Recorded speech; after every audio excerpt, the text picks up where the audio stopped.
Sekali lagi kita berikan tepuk tangan bagi Raja di atas segala Raja. Bapa yang kekal, Bapa yang setia, Bapa yang kami sembah di dalam nama anak-Mu yang tunggal, Tuhan kami, Yesus Kristus. Betapa hati kami limpah dengan ucapan syukur, kami punya Allah seperti Engkau. Allah yang tidak pernah meninggalkan kami perbuatan tangan-Mu, Allah yang selalu memelihara setiap kami. Bahkan di tengah badai sekalipun kami temui, Tuhan Yesus tidak pernah meninggalkan setiap kami. Terima kasih atas pemakaian-Mu, atas tim pujian penyembahan. Bagi juga hamba-Mu pada siang hari ini untuk boleh menjadi saluran berkat. Taruh perkataan-Mu dalam perkataannya, taruh hati-Mu dalam hatinya, bahkan taruh pengajaran-Mu dalam pengajarannya. Agar genaplah firman Tuhan, Engkau sendiri yang mengajar umat-Mu di tempat ini. Melalui arah Roh Kudus mencelikan mata mereka, meneguhkan, menguatkan, mengingatkan, bahkan menginsapkan setiap pribadi di tempat ini. Bahkan jemaat-Mu yang menyaksikan secara online, mereka juga diberkati. Jaringan yang mereka pakai tidak ada gangguan, tidak ada halangan.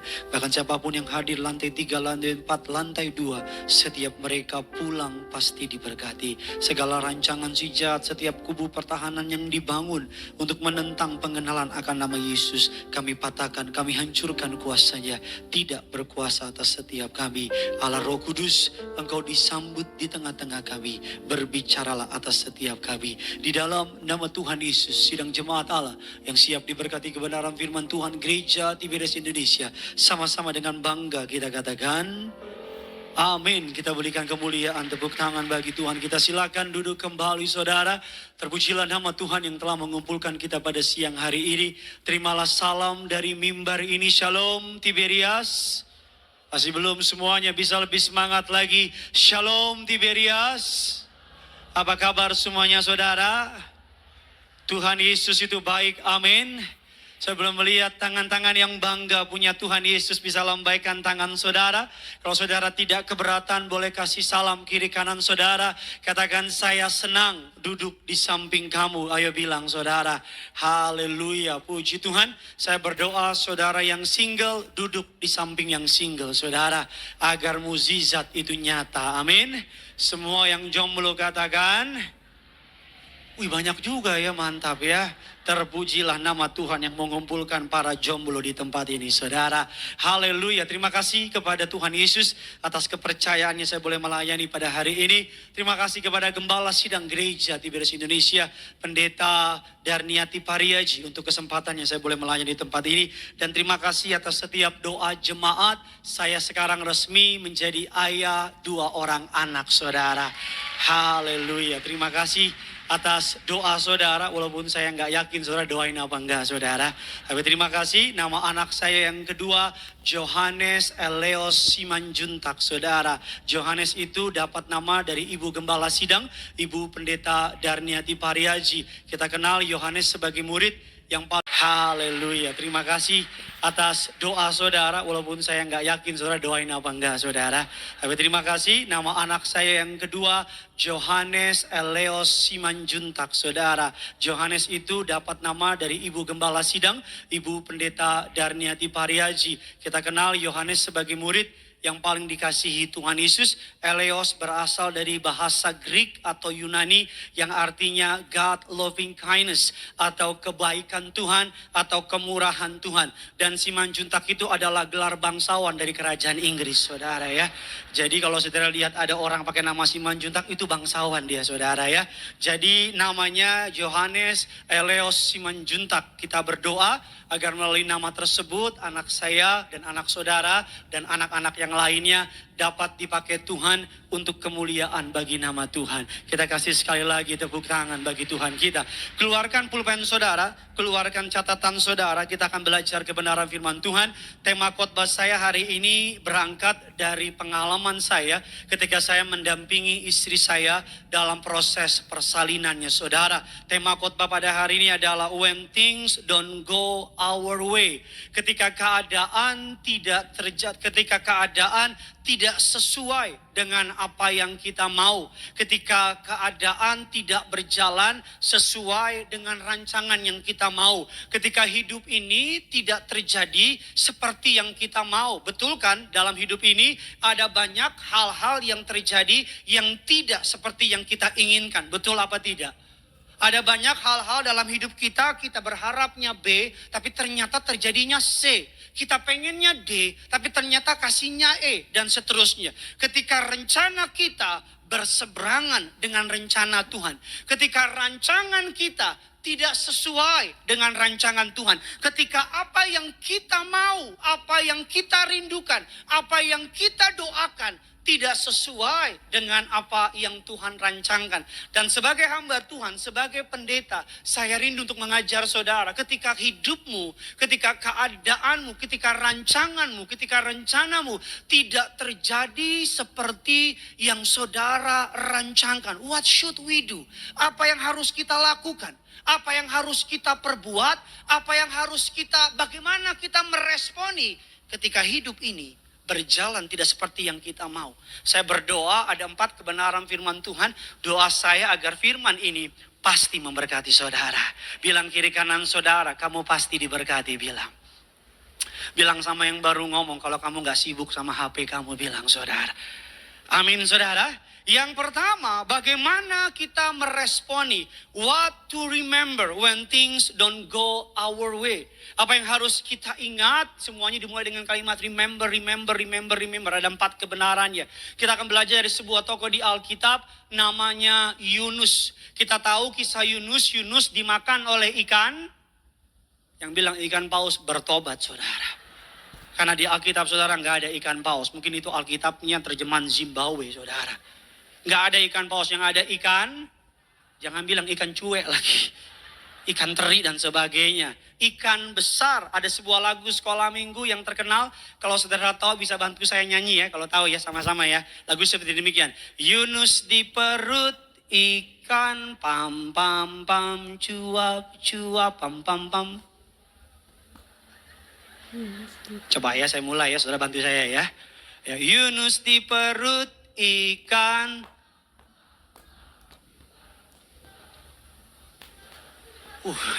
Mau aja lo gue kerjain. Kisah Yunus di perut ikan. What should we do? Apa yang harus kita lakukan ketika keadaan tidak berjalan seperti yang kita mau? Kita akan belajar dari kisah Nabi Yunus. Yang pertama, keluarkan catatan saudara. What should we do? Apa yang harus kita ingat? Apa yang harus kita lakukan ketika keadaan tidak berjalan seperti yang kita mau? Yang pertama, remember, God can see things that I can't. Dikatakan ingatlah bahwa Tuhan melihat hal yang tidak dapat kita lihat. Sama-sama bilang sama saya, Tuhan melihat yang tidak dapat saya lihat. Kita hanya melihat kegagalan hari ini. Kita hanya melihat kerugian hari ini. Kita hanya melihat rasa sakit hari ini. Tapi yang kita tidak tahu bahwa di balik kegagalan, di balik rasa sakit, di balik kekecewaan, Tuhan menyiapkan sesuatu yang jauh lebih indah di sana. Katakan amin. Ada banyak anak muda memenuhi DM Instagram saya. Mereka mendaftar di perguruan tinggi negeri dan tidak dapat. Dan mereka merasa mental breakdown. Mereka bilang, Pak Pendeta, saya daftar SBMPTN. Nggak tembus Pak Pendeta. Saya bingung bagaimana masa depan saya. Saya bilang jangan bingung. Nggak masuk negeri bukan berarti hidupmu berakhir. Katakan amin. Saya berdoa saudara masuk negeri. Tapi kalau nggak masuk, Tuhan punya rancangan yang jauh lebih besar. Katakan amin. Saya SMA daftar perguruan tinggi negeri 3. UI, UGM, UNPAD. Masuknya UKI. Loh emang kenapa nggak ada yang masalah? UKI itu Universitas Kristen Indonesia. Itu universitas paling alkitabiah di Alkitab. Nggak ada masalah. Jalan aja tuh, hidup aja tuh. Nggak ada masalah. Ada orang nggak lulus sarjana, jadi orang juga tuh. Ada banyak orang dipecat, hidup juga tuh. Akan ada banyak dalam hidup orang percaya. Hidup saudara tidak berjalan seperti yang saudara rancangkan. Akan banyak kejutan-kejutan dalam hidup saudara mengiring Yesus. Bahwa hidup ini tidak selalu seperti yang kita mau. Gak selalu seperti yang kita rancangkan. Alkitab katakan, kita lihat firman Tuhan Yunus 4 ayat yang keempat. Sama-sama kita baca. Yunus 4 ayat yang keempat. 3, 2, 1, ya. Tetapi, layakkah engkau? Yunus marah sama Allah. Karena Yunus disuruh oleh Allah ke kota Niniwe. Dia di Niniwe, dia memberitakan kabar pertobatan. Dan ketika menyampaikan kabar pertobatan, kota Niniwe bertobat. Sama-sama bilang sama saya, bertobat.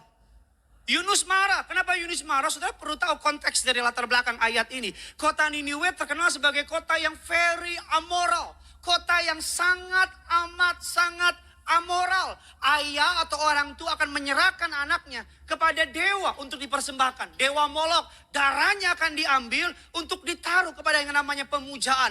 Akan ada di kota Niniwe seorang mertua menghampiri menantunya, tidur bersama. Begitu juga sebaliknya, kakak beradik menikah, pernikahan incest. Bahkan juga ada yang namanya LGBT. Kota itu begitu korup, begitu amoral, begitu hancur. Jadi that's why ketika Allah mengampuni kota Niniwe, Yunus marah. Tapi ini yang saya mau bilang sama saudara. Kita harus siap dalam hidup ini. Kalau Tuhan mengampuni orang jahat, kita nggak boleh marah, katakan amin. Kalau Tuhan mengampuni atau kalau Tuhan memberkati, atau ada seseorang yang dalam kacamata saudara kelihatannya jahat, tetapi Tuhan angkat dia dan pakai dia, kita nggak boleh marah, katakan amin.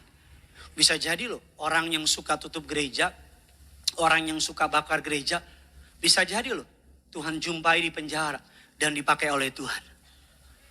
Kok aminnya nggak yakin sih? Bisa jadi loh yang suka gitu-itu yang di Indonesia itu. Yang kemarin baru datang dari itu. Yang di penjara itu. Dengan online nih aman bahaya nih. Bisa jadi loh. Ketika dia di penjara, Yesus jumpai dia. Dan dia langsung bentuk titik-titik pembela Kristus. Bisa jadi loh. Kita nggak boleh marah. Yunus marah sama Tuhan. Saya ingat banget ketika saya SMA, saya langsung mendaftar jadi masuk polisi Akpol. Kenapa daftar polisi? Karena buat kuliah nggak ada duit. Daftar polisi. Yang bikin saya kecewa, sekecewa-kecewanya. Karena gagalnya bukan di awal. Kalau gagal di awal kan gak masalah. Tapi rasanya kayak di PHP-in sama Tuhan. Karena tes pertama lolos, sampai tes terakhir, pantohir, panitia penentuan akhir. Saya gak lolos. Saya bilang sama Tuhan, kenapa Tuhan gak gagalin di awal? Kenapa Tuhan gagalin di akhir? Kenapa saya harus punya mimpi begitu besar, punya pengharapan begitu besar? Kenapa terakhirnya Tuhan baru gagalin? Saya ingat banget di Bulungan. Ada namanya di situ. Saya cari nama saya. Nggak ada, cari lagi. Nggak ada, saya telepon mama saya. Mama, nama Bontot nggak ada. Jawab mama saya, cari pakai mata. Dalam hati saya, mau gue cari pakai apa? Pakai hati. Mama, ibu-ibu tuh unik loh. Ibu-ibu di mana-mana semua sama. Kalau nyuruh anaknya, coba ambil dulu pisau di dapur. Anaknya pergi ke dapur, cari nggak ketemu. Nggak ada mah, cari pakai mata, cari lagi. Nggak ada mah, mamanya, giliran mamanya pergi ke dapur, tiba-tiba ada. Ini apa? Sampai anaknya bilang, loh kok ada? Tadi nggak ada. Itulah keunikan ibu-ibu. Saya curiga, jangan-jangan ibunya simpen pisaunya itu. Anaknya meleng, di sini dia. Sama kan? Di rumah saya, kalau mama saya suruh cari barang, gak ada yang bisa cari. Tapi kan mama saya yang cari, tiba-tiba ada itu barang. Saya rasa barang-barang takut sama ibu-ibu memang. Saya bilang, gak ada ma, gak ada nama Bontot. Cari lagi. Saya cari lagi, ada polisi di samping lihat saya. Ngapain mas? Ngapain dek? Cari nama. Gak ada. Saya bilang gak ada. Terus dia diem, tulis aja sendiri katanya. Kurang ajar juga ya. Saya jujur ya, saya pulang naik bus dari Bulungan Blok M ke rumah saya. Gini nih, kayak hidup segan mati tak mau gini. Iya bener gini. Karena saya mikir gini nih. Gue jadi apa ya? Iya benar, gue jadi apa ya? Orang tua gak punya duit. Mau kuliah gak ada duit. Gue jadi apa nih Tuhan? Sampai rumah saya, kelewatan, rumah saya di Tebet. Iya, busnya lewat sampai Palembang. Tapi yang saya nggak tahu, karena saya nggak lihat kan. Saya kan cuma lihat hari ini. Yang saya nggak tahu Tuhan lihat hari ini. Tuhan mungkin bilang sama Gideon yang bersegi begini. Tuhan bilang, gak usah lebay loh. nanti tiap jam 2 siang hari Minggu kamu akan aku pakai khotbah di gereja Tiberias Indonesia. Kita cuma lihat hari ini. Tuhan lihat masa lalu, hari ini, dan masa depan. Ketika hidupmu tidak sesuai dengan apa yang kau rancangkan, punya iman. Ingat satu hal, bahwa Tuhan melihat yang tidak kita lihat. Kita jujur saja, ketika gembala sidang pendeta Pariaji dipanggil Tuhan, kita semua sedihnya minta ampun, betul apa tidak? Kita akan berdoa Pak Pariaji sampai Tuhan datang kedua kali. Betul gak saudara? Tapi tiba-tiba Tuhan panggil, Pak Pariaji sehat, gak sakit, gak apa, sehat, baik-baik. Dan tiba-tiba Tuhan panggil. Kita berpikir kita gak tahu. Tapi kita cuma melihat sekarang. Kita melihat, Tuhan melihat jauh ke depan. Kita punya iman. Gereja Tiberias makin dipakai Tuhan luar biasa. Bagi tepuk tangan kemuliaan bagi nama Tuhan. Ayo tepuk tangan di atas kepalamu. Sama-sama bilang sama saya, dipakai lebih dahsyat. Amin. Kebenaran yang kedua, apa yang bisa kita pelajari ketika keadaan tidak terjadi seperti yang kita inginkan. What should we do? Ingat apa? Ada 4 remember. Yang pertama remember bahwa Tuhan melihat yang tidak kita lihat. Yang kedua, ini kesukaan saya. Remember, God is good to me even when I am mad. Bahwa Tuhan tetap baik kepada saya bahkan di saat saya marah kepadanya. Di saat saya sedang kecewa, di saat saya sedang marah, di saat saya sedang kecewa sama Tuhan, Tuhan tetap baik sama saya. Kita buka dasar firman-Nya. Yunus 4 ayatnya yang ke-6. Yunus 4 ayatnya yang ke-6. Sama-sama kita baca. Yunus 4 ayat yang ke-6. 4, 6. 4, 6. Blok M tebet. Yuk sama-sama kita baca. 3, 2, 1, iya. Lalu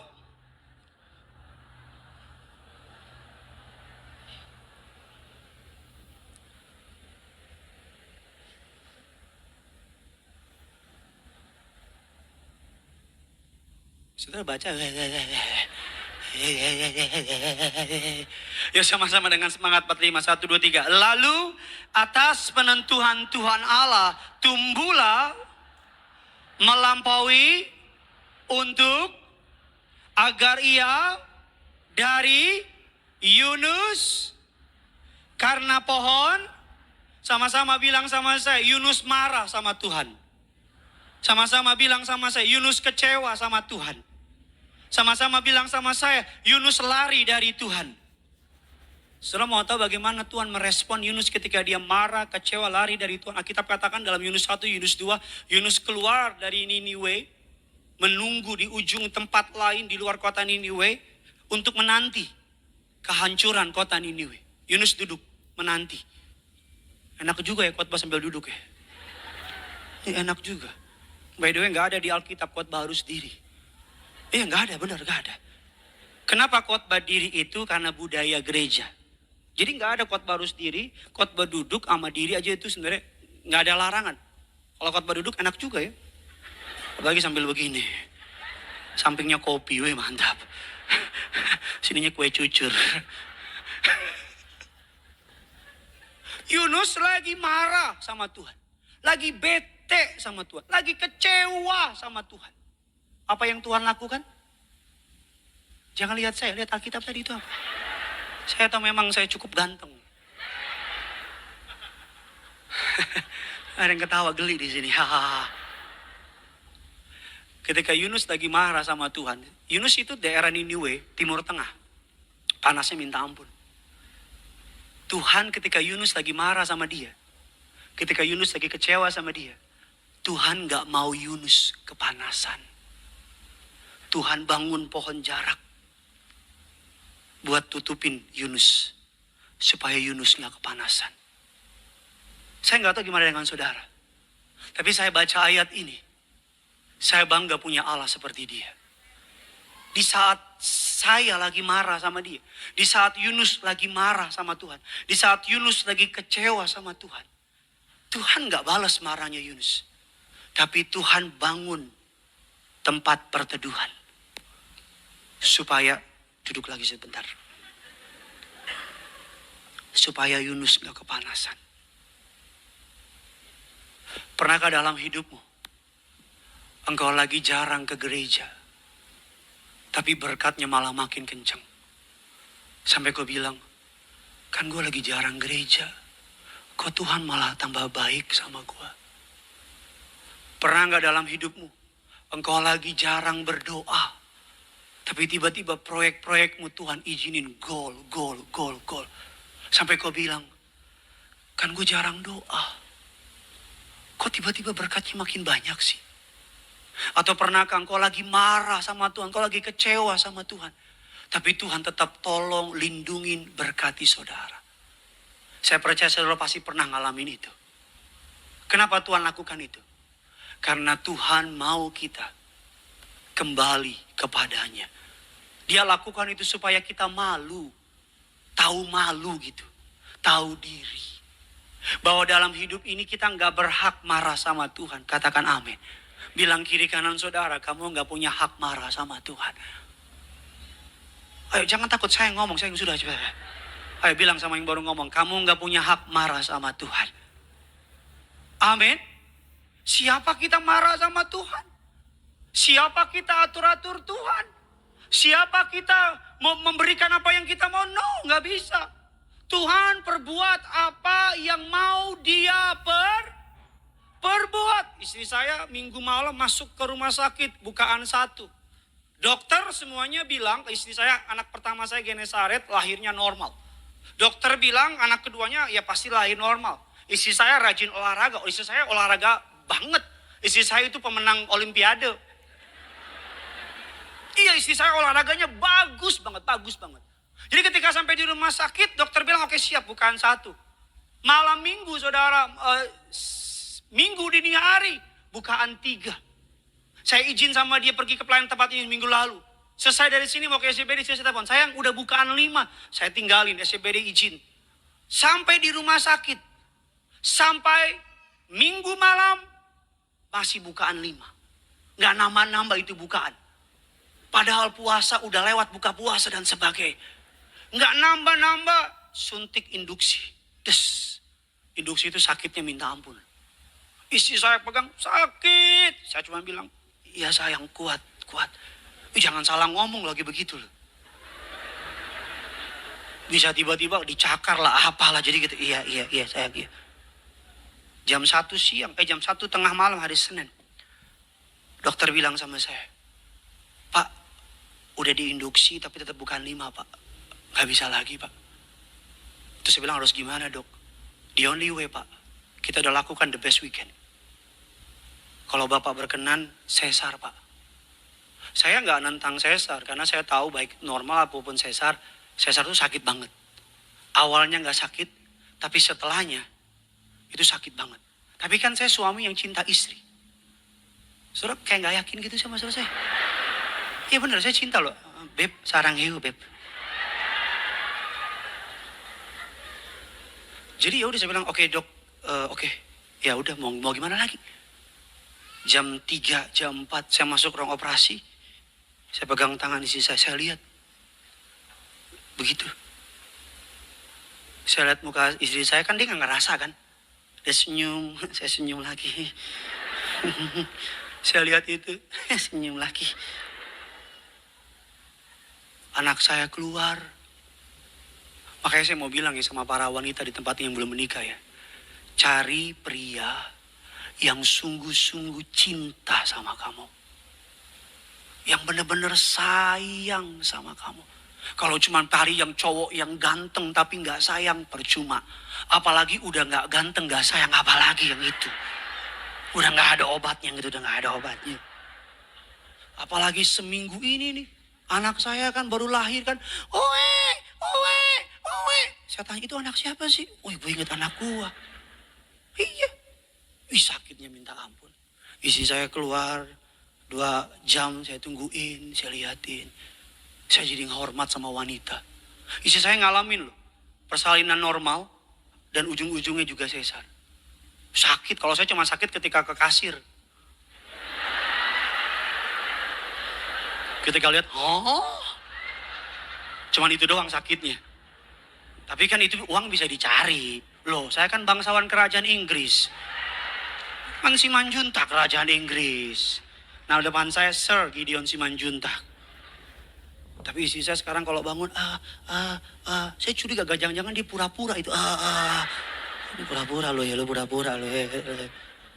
Tapi bener, sakit loh. Maka ini anak-anak muda nih, kalau engkau kurang ajar sama orang tuamu, aduh, kau layak dimasukin lagi lah kau. Bener. Nih orang tua nih, anak-anak muda hormat sama orang tuamu nih. Saya pendeta, dan saudara suka ikut jadwal saya. Dengar perkataan saya, as your pastor, sebagai pendeta saudara. Para suami sayang sama istrimu. Para istri sayang sama suamimu. Yang belum menikah, cari cowok yang benar-benar cinta sama kamu. Karena kalau nggak cinta, resiko ditanggung penumpang, saya nggak bisa cabut. Bener. Dan para anak-anak, hormat sama orang tua. Hormat.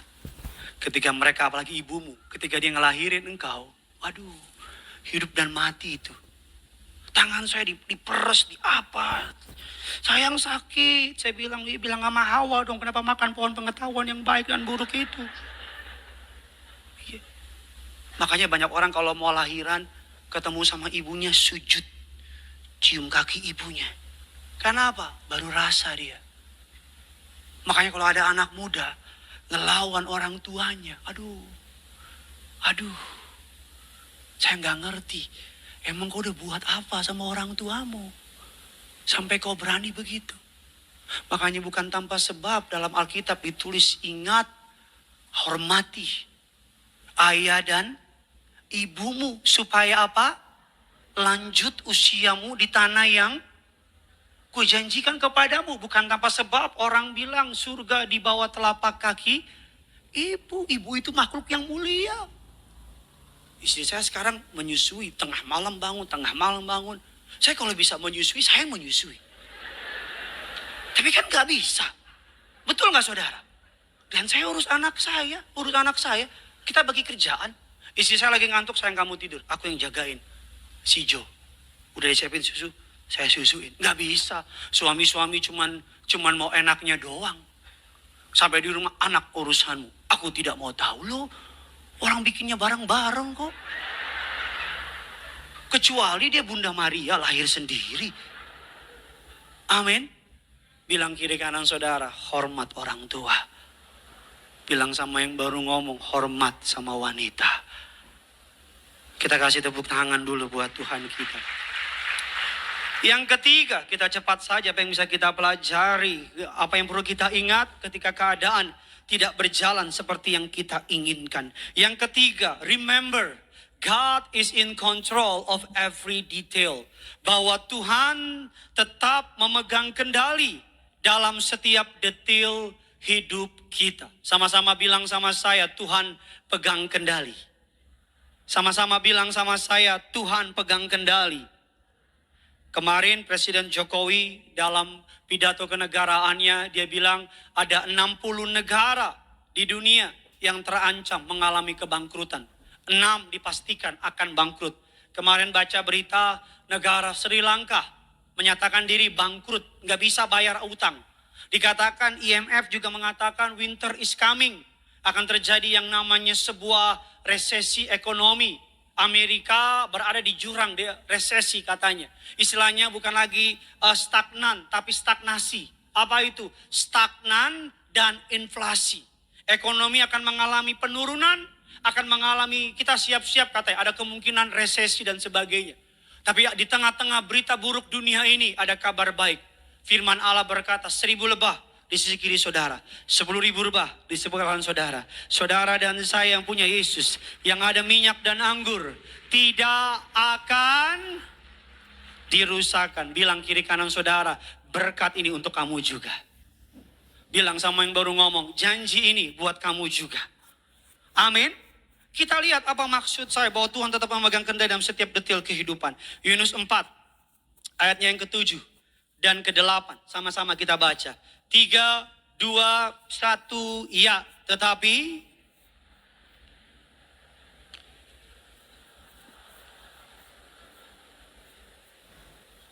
Sehingga, ayatnya yang ke-8, segera, maka atas penentuan Allah, sehingga, lalu rebalah ia lesu dan katanya, ayat yang Yunus 1 ayat yang ke-17. Maka atas penentuan Tuhan datanglah dan Yunus tinggal di dalam perut ikan itu. Saudara, kitab Yunus terbagi menjadi 4 pasal. Yunus 1, Yunus 2, Yunus 3, Yunus 4. Dari 4 pasal kitab Yunus kita tahu bahwa ada sebuah tema yang menarik. Dari 4 pasal ini ada 5 kali kata atas penentuan Allah. Baik terjemahan Inggris, terjemahan Indonesia. Atas penentuan Allah terjadilah. Sama-sama bilang sama saya, atas penentuan Allah. Mengapa saya bilang bahwa Allah memegang kendali in every detail in our life? Mengapa Tuhan memegang kendali?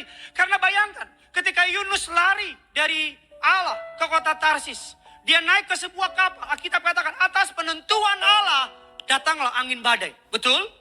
Ketika ada angin badai, para anak buah kapal membagi undi. Atas penentuan Allah, undinya jatuhnya ke siapa? Ke Yunus. Bahkan ketika kita katakan, ketika Yunus kepanasan di luar Niniwe, atas penentuan Allah bertumbuhlah pohon. Bahkan berikutnya, atas penentuan Allah datanglah seekor ulat memakan pohon itu. Atas penentuan Allah, angin panas terik dari timur datang. Bahkan atas penentuan Allah, kata Alkitab, ikan besar datang. Izinkan saya ngulang ini sekali lagi sama saudara. Ikan besar yang memakan Yunus menurut para ahli dipercaya namanya ikan paus sperma. Kenapa nama ikan paus sperma? Klik di internet. Ikan paus sperma makan manusia. Muncul. Karena ternyata dalam sejarah manusia pernah manusia dimakan oleh ikan paus sperma. Masuk selama 1-2 hari. Dan keluar putih semua. Kenapa putih? Karena dia kena asamnya lambungnya ikan paus. Ini menarik ya. Ikan paus sperma itu tinggal di timur. Tinggal di barat. Habitatnya. Yunus dilempar ke laut. Itu dia di timur. Dari barat ke timur butuh 3 hari. Ikan paus jalan. Karena pausnya gede. Apa maksud saya? Ketika Yunus belum diperintah oleh Allah, Allah sudah lihat. Yunus pasti nolak. Yunus pasti lari. Jadi di hari pertama Allah bilang, paus. Pausnya bilang, siap komandan. Jalan ke timur. Pausnya jalan. Di sini Yunus lari ke Tarsis. Badai topan. Yunus dilempar. Sebelum Yunus dilempar, pausnya udah begini. Mangap. Pausnya udah sejam mangap. Tuhan, kok belum datang-datang? Udah keram nih. Kata Tuhan, sabar Jo sebentar. Ketika Yunus jatuh ke laut, pausnya langsung ambil. Keren apa keren banget? Keren apa keren banget? Keren banget. Kalau Yunus jatuh, pausnya belum ada. Badai, dia mati. Apa maksudnya? Makanya dibilang providensia. Pro sebelum, videncia video. Video itu rekaman. Sebelum kejadian, Tuhan udah lihat. Sebelum ada orang fitnah saudara, Tuhan sudah lihat. Sebelum ada resesi ekonomi, Tuhan sudah lihat. Sebelum ada orang jahat bangkit serang saudara, Tuhan sudah lihat. Sebelum ada masalah, mukjizatnya sudah ada. Sebelum ada fitnah, kemenangannya sudah disediakan. Sebelum yang jahat nyerang saudara, mukjizat sudah diberikan sama saudara. Sama-sama bilang sama saya, Tuhan saya baik. Yang keempat, yang terakhir. Apa yang harus kita ingat ketika keadaan tidak berjalan seperti yang saya mau? Yang keempat, yang terakhir, remember to focus on what will last. Ingatlah untuk berfokus pada hal yang kekal. 2 Korintus 4 ayat yang ke-18. Ini ayat saya terakhir. Nanti saudara baca Yunus 4, 10, 11 karena terharangnya waktu. Sama-sama kita baca 3, 2, 1, ya. Sebab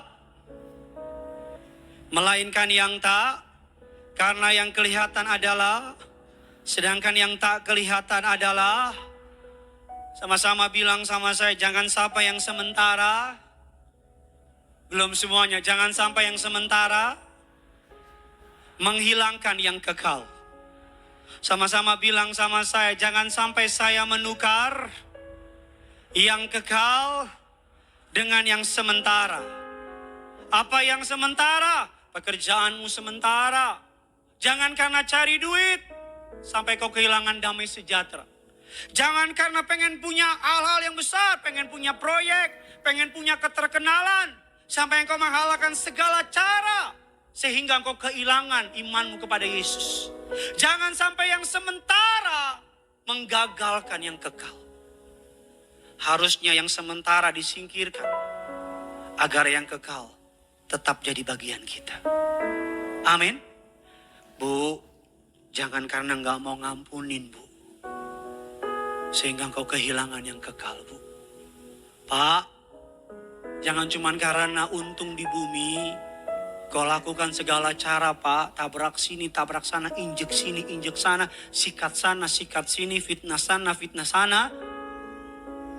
dan kehilangan kekekalan. Mobil yang kau bangga-banggakan itu, ketika engkau nanti mati, dipanggil Tuhan, akan dipakai orang. Jam yang katamu mahal itu, yang kau ketika engkau mati, itu jam akan pindah tangan ke orang lain. Uang di depositomu yang katanya banyak itu, yang kau dengan bangga bilang sampai 7 turunan, 8 tikungan, 9 putar balik, gak habis-habis. Ketika engkau mati, uang itu gak pernah milikmu, dan ketika engkau mati, bukan juga punyamu. Jangan salah paham sama saya, bukan berarti saudara gak perlu kerja. Kerja. Tapi jangan sampai kerja, sampai menggadaikan iman. Cari duit boleh gak? Cari duit. Tapi jangan karena duit, engkau tinggalkan Yesusmu. Boleh gak punya pacar? Boleh punya pacar. Tapi jangan karena cowok cewekmu, engkau jadi gak gereja lagi karena dia. Boleh gak anak muda ngedate? Boleh ngedate, silakan. Asal tahu firman. Tapi jangan karena ngedate, pacaranmu jungkir balik. Sehingga apa? Engkau gak gereja lagi. Itu maksud saya. Jangan sampai yang sementara ini, yang akan kita tinggal tulang belulang, jangan sampai menggagalkan yang kekal. Apa yang kekal? Surga atau neraka? Saya berdoa agar penglihatan Gembala Sidang Pendeta Pariasi, Jemaat Tiberias, lautan manusia, berjubahkan kekudusan, memitari tata suci Allah, keluargamu dan keluargaku berkumpul di bumi, berkumpul di kerajaan surga. Yang percaya kasih tepuk tangan di atas kepalamu. Sama-sama bilang sama saya, sama-sama di bumi. Bilang sama-sama di bumi. Sama-sama di surga. Sama-sama berkumpul di bumi, berkumpul di surga. Kita berikan tepuk tangan yang luar biasa.